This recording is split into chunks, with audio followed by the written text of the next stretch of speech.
Сәлем оқушылар, бүгін орыс тілі оқулығынан 70-ші сабақты түсіндіретін боламын.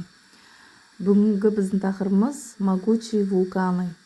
Упражнение первое. Прослушай текст, изучи схему. Вулкан – это гора, имеющая кратер. Кратер уходит глубоко вниз, к бассейну с магмой. Магма – это расплавленная масса горных пород.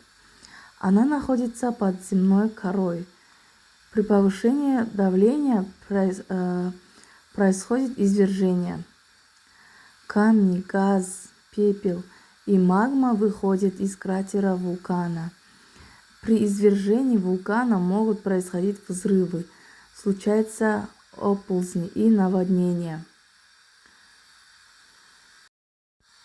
Упражнение второе. Ответь на вопросы по тексту, опираясь на схему упражнения первое. Что такое вулкан? Вулкан – это гора, которая имеющая кратер. Что такое кратер? Кратер – углубление на вулкане, из которого выходит лава. Что происходит, когда просыпается вулкан? Камни, газ и пепел, магма выходит из кратера вулкана. Упражнение третье. Прочитай текст. С помощью учителя найди значение выделенных слов в словаре.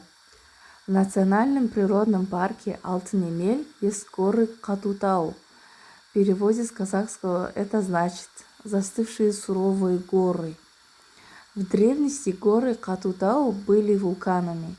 Со временем вулканы потухли, а потоки лавы застыли.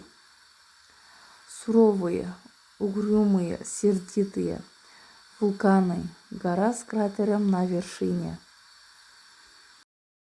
Упражнение четвертое. Составь словосочетание к картинкам. Вулкан.